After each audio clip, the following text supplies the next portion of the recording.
మాతృదేవోభవ.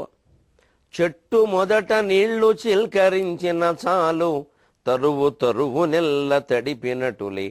దేవి పాదములను దృష్టి నుంచిన చాలు, సృష్టికెల్లా పుష్టి నిడిన ఎట్లే.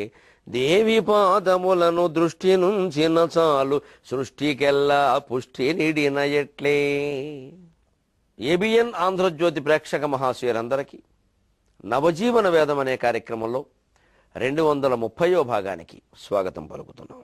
శ్రీకృష్ణ పరమాత్మ దైవాసుర సంపత్తి విభాగ యోగంలో దైవీ గుణాల పట్టిక చెప్పాక ఇప్పుడు ఆసురీ గుణాలు చెబుతున్నాడు. అవి మనలో ఉండేలా చూసుకోవాలి, ఇవి మనలో ఉండకుండా చూసుకోవాలి. దంభో దర్పో అభిమానస్య క్రోధ పారుష్యమేవ చ అజ్ఞానంచాభిజాతస్య పార్థ సంపదమాసురీం. పార్థావు అర్జున, అభిజాతస్య ఆసురీం సంపదం. పుట్టినవాడికి కొన్ని అసుర లక్షణాలు కూడా ఉంటాయ్యా. అవి పరిహరించకపోతే ఎప్పుడూ జీవితంలో ఆనందంగా ఉండలేడు. వాడు దెబ్బతింటాడు, అందరినీ దెబ్బతీస్తాడు. వాడు చెడిపోతాడు, అందరినీ చెడగొడతాడు. వాడు బాధపడతాడు, అందరినీ బాధ పెడతాడు. రావణాసురుడు, హిరణ్యకశ్యపుడు, దుర్యోధనుడు వాళ్ళు ఏమైనా సుఖపడ్డారా? ఎక్కడో నేను అవధానం చేస్తుంటే అడిగారు, రావణాసురుడికి 10 తలకాయలు ఉంటాయి కదండి, మరి వాడు పడుకునేటప్పుడు ఏం చేసేవాడు? అస్తమాను వెలకిలా పడుకునేవాడా? వెలకిలా పడుకోవాలన్నా 10 తలకాయలు పట్టేంత పెద్ద మంచం కావాలి. పోనీ మహారాజు చేయించుకున్నాడేమో. మరి పక్కకి తిరిగే అవకాశం లేదుగా, తలకాయలు ఏమవుతాయి? నేను అంతకంటే చమత్కారంగా చెప్పవాడు అసలు పడుకుంటే కదా అన్న. అదేమిటన్నా, పరస్త్రీ మీద దృష్టి పడినవాడు ఎవడో పడుకోడయ్యా ప్రపంచంలో అన్న. అంతే మరి. ఆ ఒక్క గుణం వాడిని సుఖపెట్టిందని పోనీ. అంత సామ్రాజ్యం ఉంది, అనుకూలవతి అయిన భార్య మండోదరి, ఇంకా కొంతమంది ఉన్నారు. హనుమంతుడైతే ఆయన అంతఃపురం చూసి ఆశ్చర్యపోయాట. ఇంత అందమైన భార్యలుండగా వీడికి ఇదేం పని ఊరి మీద పడ్డం అంటే మరి అలాగే ఉంటాడు. అదే హనుమంతుడు వెతకడానికి వెళ్ళినవాడు, అసలు స్త్రీ స్పర్శ అంటే ఏమిటో తెలియనివాడు జీవితం అంతా అలా బతికాడు. మరి అటువంటి వాళ్ళు అక్కడే ఉన్నారు, ఇటువంటి వాళ్ళు అక్కడే ఉన్నారు. అంచేత హనుమంతుడిది దైవీ గుణ సంపత్తి, రావణాసురుడిది ఆసురీ గుణ సంపత్తి. మనం ఎక్కడున్నామో తేల్చుకోవడమే, మార్చుకోవడమే. ఆ ఆసురీ గుణ సంపత్తి ఎలా ఉంటుందంటే దంభ, కపటత్వం అండి. దర్ప, అభిమానశ్చ, క్రోధ, పారుష్యమేవ చ అజ్ఞానంచ. 6 చెప్పాడు ప్రస్తుతానికి. ముందు దంభ, దాంభికం అని అంటారు. దీని దంభ శబ్దం నుంచి దాంభికం అని వచ్చింది. ఆ దాంభికమే పలుకుబడిలో డాంభికం అయింది. అది కొంచెం ఇంకా మరి డాబు అయింది. ఆయన కొంచెం డాబు సరండి, ఆ వారికి అయితే డాంభికం అంటే ప్రదర్శించడం మీద ఆసక్తి ఎక్కువ, ఐశ్వర్యం ప్రదర్శించాలి. దానికోసం ఏవో కొన్ని ఇంట్లో కావాలని ఉత్సవాలు తలపెట్టడం. అసలు నిజానికి అవసరం లేదు, చేయాలనే లేదు. ఏదో ఒకటి తలపెడితే 100 మంది వస్తారు, మన వైభవం అందరికీ తెలుస్తుంది. తెలిస్తే ఏమిటి, మన ఖర్చు అయిపోయింది ఇక్కడ. ఇప్పటికీ మీరు గమనించండి, పుట్టినరోజుల పేరు మీద, పెళ్లి రోజుల పేరు మీద, బారసాలల పేరు మీద, పిల్లాడి మొదటి పుట్టినరోజు అన్న పేరు మీద లక్షలు ఖర్చు పెడుతున్న వారు ఈ డాంభికమే డాబు సరే మట్టు కొట్టుకుపోతున్నారు. ఎవరో వచ్చిన వాళ్ళు ఈ పిండి వంటలు, ఈ వడ్డలను చూసి కాసేపు మెచ్చుకో, మీకేమిటమ్మా అనొచ్చు. బయటికి వెళ్ళగానే వ్యాఖ్యానిస్తారండి, వాళ్ళు కొవ్వెక్కి అంటారు వెంటనే. ఏమిటట పుట్టినరోజు కింద హడావుడి చేయాలా? వెంటనే అంటారు, కావలసిన వాళ్ళే అంటారు. ఇదే దంభం. పూజలు చేయడాల్లో కూడా దంభం పెరిగిపోతుంది, ఉండకూడదు. అంటే ఎవరి కోసము చేయడం, ఎవరో రావడం కోసం చేయడం, హడావుడి చేయడం, వారు రాకపోయేసరికి బాధపడిపోవడం. మనం సత్యనారాయణ వ్రతం మన కోసం చేసుకుంటామా, బయట వాళ్ళ కోసం చేస్తామా?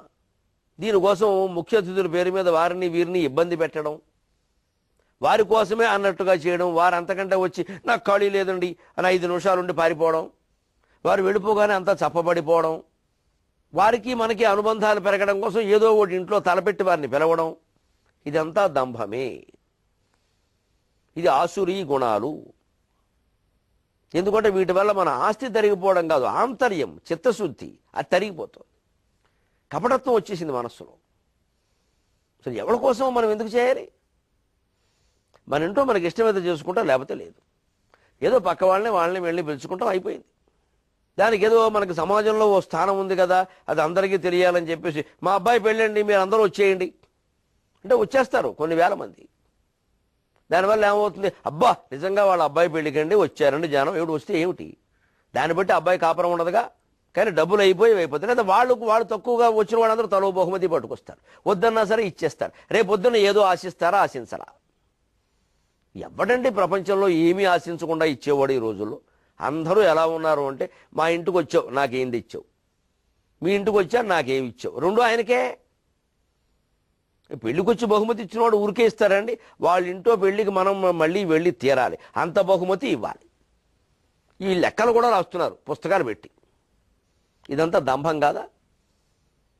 ఎవరన్నా ఇంట్లో ఉపనయనం పెళ్లి, వేళ పెళ్లి ఖర్చులు ఎంత విపరీతంగా పెరిగిపోయాడు. అసలు నిజంగా పిల్లలున్న తండ్రులు చాలామంది మాట్లాడుకుంటుంటే విన్నాను నేను, పిల్లలకి పెళ్లి చేయాలంటే కష్టంగా ఉందండి, పిల్లలకి వాళ్ళే చేసుకుంటే నయంలా ఉంది అంటున్నారు. అప్పుడే వైరాగ్యానికి వచ్చేసారు. ఎందుకంటే వాళ్ళు చేసుకుంటే రిజిస్టర్ ఆఫీసులో చేసుకుంటారు, గొడవ ఉండదు. మనం చేయాలంటే చాలా కష్టం అండి. ఏమిటిది ఈ కళ్యాణ మండపాలు, ఈ అద్దెలు, ఈ బంధువులు, అసలు ఈ పార్టీలు, ఇది మనం చేయగలమా? కరెంటు ఉంటుంది పోతుంది, మళ్ళీ జనరేటర్ పెట్టాలి, ఏంటిది? ఇదే దంభం. ఇంత వచ్చేసి అక్కడ శాస్త్రీయంగా జరగవలసిన ఆచారం జరగదు, అదేమో శాస్త్రం కోసం తెమిల్చేయండి. ఇవాళ ఫోటోలకు అవుతోంది లక్షల ఖర్చు. ఈ ఫోటోలు ఎన్నిసార్లు చూసాం మనం? చూస్తే కలిగిన అనుభూతి ఏమిటి? ఏదో కొద్దిగా తప్పితే మనస్సులో ఉండాలి అనుభూతి, ఫోటోలో ఏముంటుందండి? ఇదే దంభాక. ఆ పైన దర్ప, కొంచెం దానికి జోడింపేది కూడా గర్వం, అధికారం ప్రదర్శించడం. డబ్బుతో ప్రదర్శించేది దంభం, అధికారంతో ప్రదర్శించేది దర్పం, కొంచెం తేడా. అది అధికారం. ఏంటి నేను స్టేషన్కి వచ్చాక రావాలని తెలీదా? ప్రోటోకాల్ ఏమైంది రమణ? ఎందుకు ఇంత? ముందు పని జరగడం, మనం ఒక శంకుస్థాపన చేయడానికి వెళ్ళాం, శంకుస్థాపన చేయాలి. అక్కడ ఎవరి పేరు ముందేశారు, ఎవరి పేరు వెనకేశారు, ఎవరిని వేదిక మీదకి పిలిచారు, ఎవరిని పిలవలేదు, దీనికోసం కుర్చీలు విసిరేసుకోవాల్సినంత పరిస్థితి ఉందా? ఇదే దర్పం. అంటే వీరెవరికి, ఈ సర్పంచ్ గారికి కానీ, ఆ వ్యతిరేకించిన వారికి కానీ, వీరికి కానీ, ఎవరికి కానీ అక్కడ పని జరగడం ముఖ్యం కాదు, మన ప్రాధాన్యం ముఖ్యం. ఇదే దర్పం. ఇది ఆసురీ గుణం. దీనివల్లగా ఇవాళ రాజకీయాలు చెడిపోయాయి. మధ్యలో అధికారులు నలిగిపోతున్నారండి, కలెక్టర్ సహా. వాళ్ళేమో ఐఏఎస్ ఐపీఎస్ బ్రహ్మాండమైన విద్యలు చదువుకున్న వాళ్ళు. ఏదైనా ఈ దర్పాన్ని పోగొట్టుకోవాలి వద్దా? కలెక్టర్ గారు పనిచేసినా, ఆర్డీఓ గారు పనిచేసినా, ఎమ్మెల్యే పనిచేసినా, ఎవరైనా పని జరగడం ముఖ్యం. అక్కడ ఎవరిని పిలిచారు, ఎవరిని వెనకాల పిలిచారు, ఇది పెద్ద విషయమా? అంటే ఊరు బాగుపడడం మనకు ముఖ్యం కాదు, మనం అధికారంలో ఉంటే బాగుపడాలి. వాడు బాగు చేస్తే మనకెందుకు ఓటేస్తారు? చేయనివ్వద్దు. ఈ ఇంత కుళ్ళు బుద్ధులు మనస్సులో ఉన్నాక రాజకీయాలు దేశం ఎలా బాగుంటాయండి? ప్రతిపక్షంగా ఉన్నప్పుడు మనం ఏం విమర్శించామో ఆ పనులే మనం చేస్తాం. ప్రభుత్వంలో ఉన్నప్పుడు మనం ఏం చేయలేకపోయామో అవి ఇప్పుడు ఎవరో చేయలేదంటాం. దంభో దర్పం అభిమానశ్చ క్రోధ పారుష్యమేవచ అజ్ఞానంచాభిజాతస్య పార్థ సంపదమాసురీం. దంభము దర్పము. దంభం డబ్బుతో ప్రదర్శించేది, దర్పం అధికారంతో ప్రదర్శించేది. ఈ రెండు ఈవేళ కుటుంబాలకి దంభం ప్రధాన శత్రువు అవుతోంది, రాజకీయాలకి దర్పం ప్రధాన శత్రువు అవుతుంది. చీడబట్టేసింది. నేను వచ్చాను, నన్ను గౌరవించలేదా, ఈ మాట ఎంతసేపు. అభిమానశ్చ, ఈ అభిమానం ముఖ్యంగా దురభిమానం అవుతోంది. సినిమా నటుల విషయంలో, క్రికెట్ ఆటగాళ్ల విషయంలో దురభిమానాలు పెరుగుతున్న యువతరంలో. ఫలానా నటుడిని మనం అభిమానించవచ్చు, తప్పులేదు. నటన గురించే అభిమానించాలి. ఆయన వ్యక్తిగత ప్రవర్తన బాగుండకపోవచ్చు, ఎవరికో ఆయన వల్ల నష్టం జరగవచ్చు, వాళ్ళు ఏదో ఆయన్ని విమర్శించవచ్చు, వెళ్ళి 10 మంది వెళ్ళి వాడు కొట్టాడు, మా హీరోని అంటావా? ఏంటది? ఇది ముఠాతత్వమా? 100 కోట్లు మింగేసినట్టు రుజువైనా సరే 18 ఏళ్లు కోర్టు చుట్టూ తిరిగి వాళ్ళు కల్పించుకోవలసిన ఆటంకాలన్నీ కల్పించాక కూడా రుజువైంది అంటే ఎంత భయంకరమైన నేరం అండి అది. వాళ్ళ జైల్లో పెడితే రాష్ట్రంలో ఉద్యమాల, పసిపిల్లల చేత బళ్ళు మూయించేసి విడుదల చేయాలి. అందరినీ విడుదల చేస్తే దేశం ఏమిటి? ఇంకా కోట్లు మింగేసిన వాడికి వారం రోజుల్లో బెయిల్ వస్తుందా? ఏదో బస్టాండ్లో జేబు కొట్టేసిన వాడు ఏడాది పెట్టి జైల్లో ఉంటాడా? ఏమి రాజ్యాంగం? మనకెందుకు భగవద్గీత? ఇదంతా దానికి కారణం దురభిమానం. వెనకాల అభిమాన సంఘాలు. అభిమానం ఎప్పుడూ మంచితనాన్ని బట్టి ఉండాలి, ధర్మాన్ని బట్టి ఉండాలి. కృష్ణుడు పాండవులను అభిమానించాడు దేనికో గమనించండి. భారతం మొత్తం మీద ఎక్కడ పరిశీలించినా ధర్మం కోసమే తప్ప మరో దానికోసం కృష్ణుడు అభిమానించలేదు. బంధుత్వం అంటారు, పొరపాటు మాట.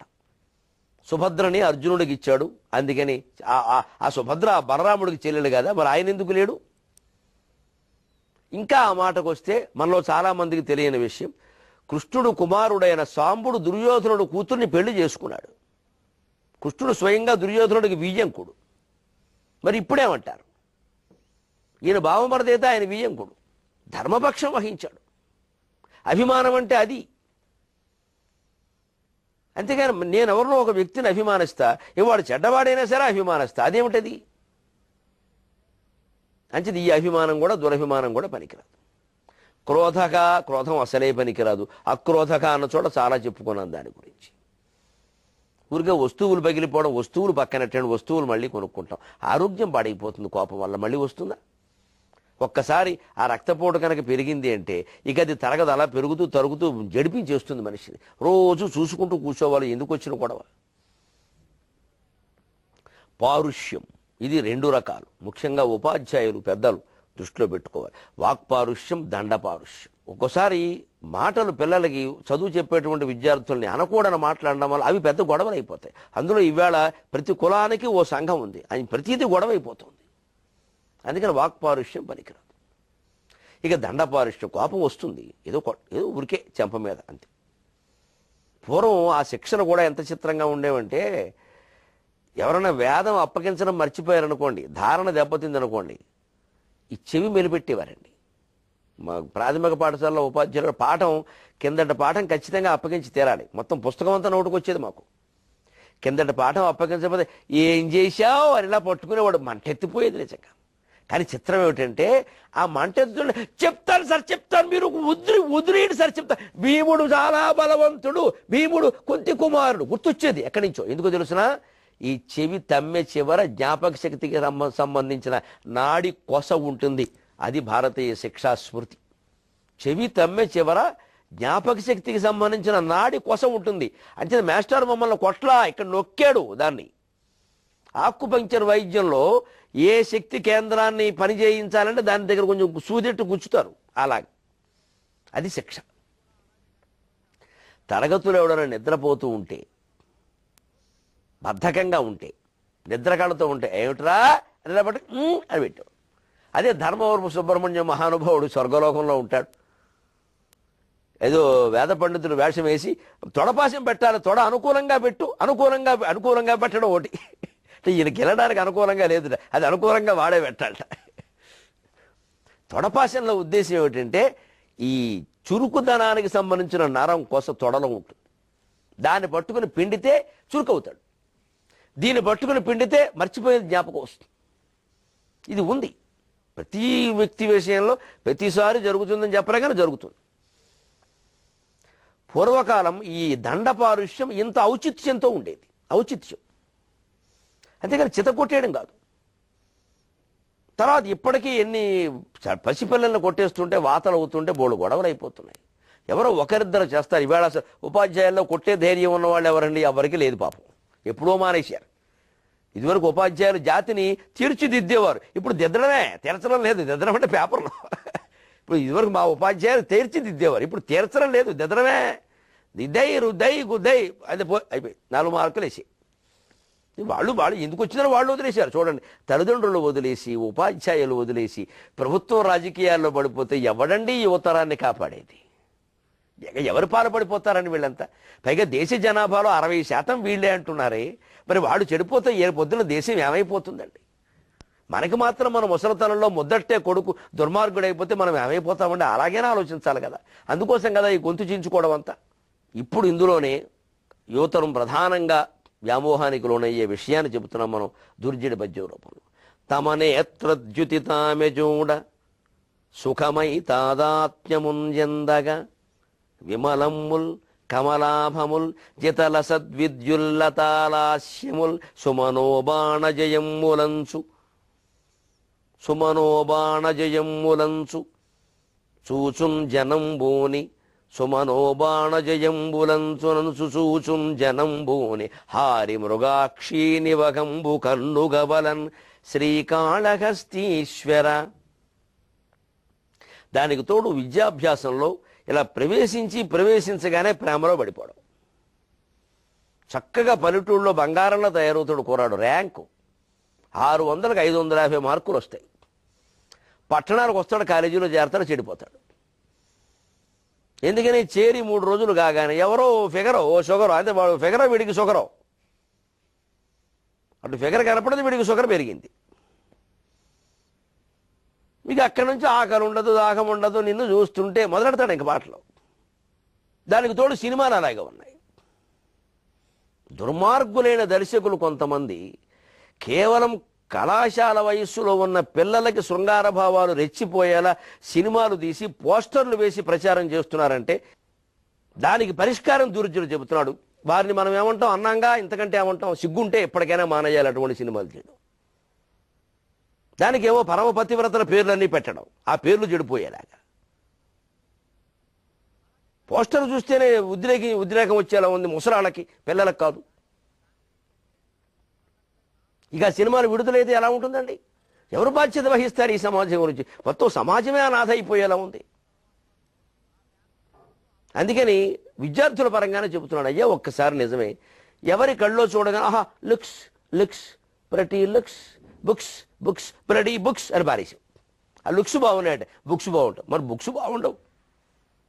బుక్స్లో తక్షణ ఉద్రేకం కలిగించేవి ఏమి ఉండవు, మరి శాశ్వతంగా ఆనందింపజేసే ఉంటాయి. లుక్స్కే బాగానే ఉంటాయి. తర్వాత గోమ మీద కొడితే ఇవి కూడా బాగుంటాయి. ఇది తేడా. తమ నేత్రజ్యుతి తామే చూడ. ఈ విద్యార్థి దశలో ఇంటర్మీడియట్లోనే ప్రేమలో పడిపోతున్నారే, దానికి ఒక పరిష్కారాన్ని దుర్జుడు చెబుతున్నాడు.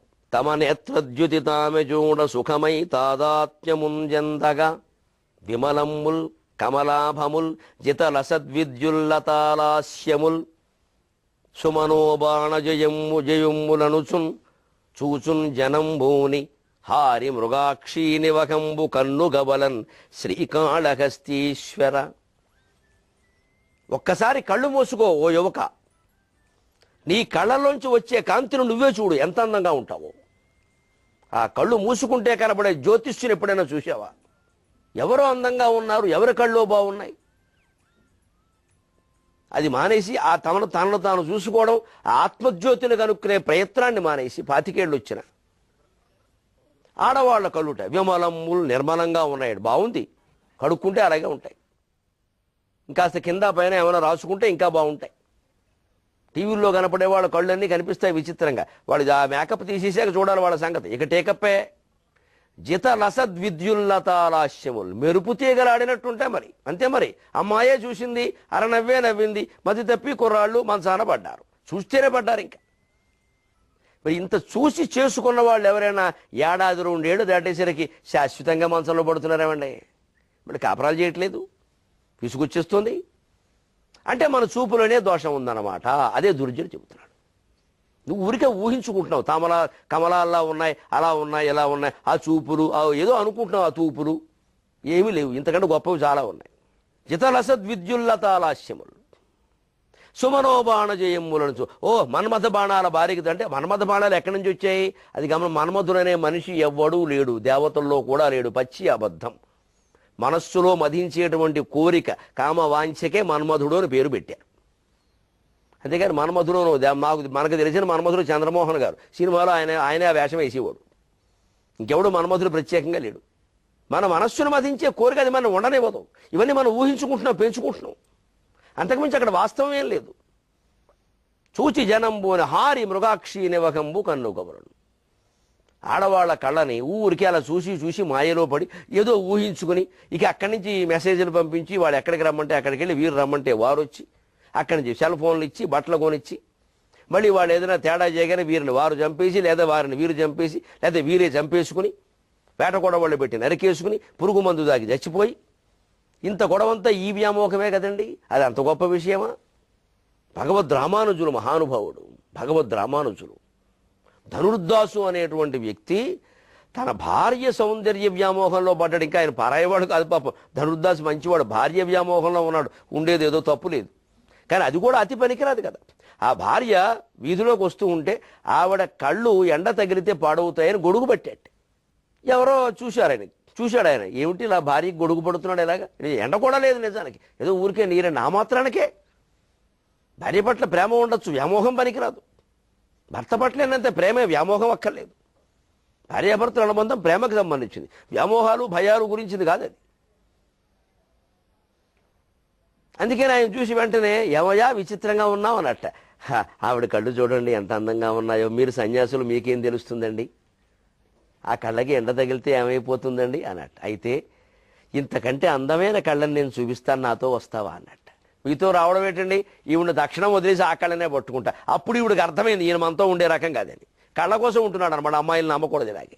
నీ కళ్ళు బాగున్నాయి పళ్ళు బాగున్నాయి అని ఎవడన్నా అంటే కాల్గేట్ పేస్ట్ వాడాను, రామ్దేవ్జీ పేస్ట్ వాడాను అందుకని బాగున్నాయి నువ్వు కూడా వాడమని చెప్పండి.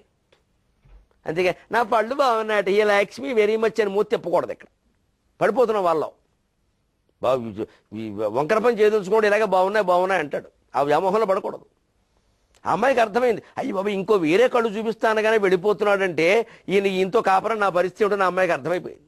ధనుర్దాస్ కథలో ఇది విచిత్రం గమనించాలి. అంటే అది రంగనాథ స్వామి కళ్ళ ఇంకేదైనా పక్కనెట్టండి, అసలు వేరే కళ్ళు ఇంతకంటే అందమైనవి కనపడితే ఈవిడ్ని మర్చిపోవడానికి సిద్ధంగా ఉన్నాడు అంటే ధనుర్దాసుకు భార్య మీద ఉన్నది ప్రేమ వ్యామోహమా? ఖచ్చితంగా వ్యామోహమే. ప్రేమ ఉన్నవాడు ఇలా మాట్లాడు, ప్రేమ ఉన్నవాడు గొడుగు పట్టాడు, ప్రేమ ఉన్నవాడు బానిస కాడు. ప్రేమ ఉన్నవాడు తాను బంగారంలో ఉంటాడు, భార్యని బంగారంలో ఉంచుతాడు. ఎవరూ బానిస కావలసిన అవసరం లేదు. వ్యామోహాలే ఈ పనులు చేయిస్తాయి. ధనుర్దాసికి భార్య మీద ఉన్నది వ్యామోహం. ఆ వ్యామోహం పోగొట్టడానికి స్వామి పనిచేశారు. తీసుకెళ్లారు రంగనాథ స్వామి ఆలయానికి. అక్కడ స్వామి ఇలా అనంత శయనం అయ్యా, పద్మనాభ స్వామి సుఖంగా పడుకుని ఇలా ఉంటే ఆ నేత్రాలు చూస్తే మతిపోయింది ధనుర్దాసి. అక్కడే ఉండిపోయాడు, మళ్ళీ వస్తే ఒట్టు గుళ్ళొచ్చి. ఇదే తమ నేత్రద్యుతి తాము చూడ సుఖమై తాదాత్మ్యము చెందక. తమ నేత్రద్యుతి అంటే భగవంతుడి నేత్రాలు.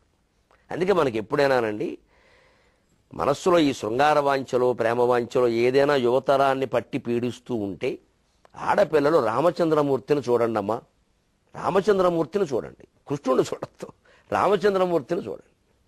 కృష్ణుడు వ్యవహారం వేరు, రామచంద్రమూర్తిని చూడండి. ఎందుకంటే కృష్ణుడు చూడగానే మనకు కలిగే భావన కూడా వేరు. వద్దు, రామచంద్రమూర్తిని చూడండి. అటువంటి భర్త రావాలి, అటువంటి భర్త రావాలి, అటువంటి భర్త రావాలి. పద్మదళాయతాక్షం అరవింద దళాయతాక్షం అజానుబాహుం అరవింద దళాయతాక్షం. ఎంత అందంగా ఉంటాడు, ఎంత అందంగా ఉంటాడు. అటువంటి భర్త రావాలి, అటువంటి భర్త రావాలని మనస్సులో సంకల్పించుకోండి. అంత అందమైన వాడు, అంత ధర్మపరాయణుడు వస్తాడు.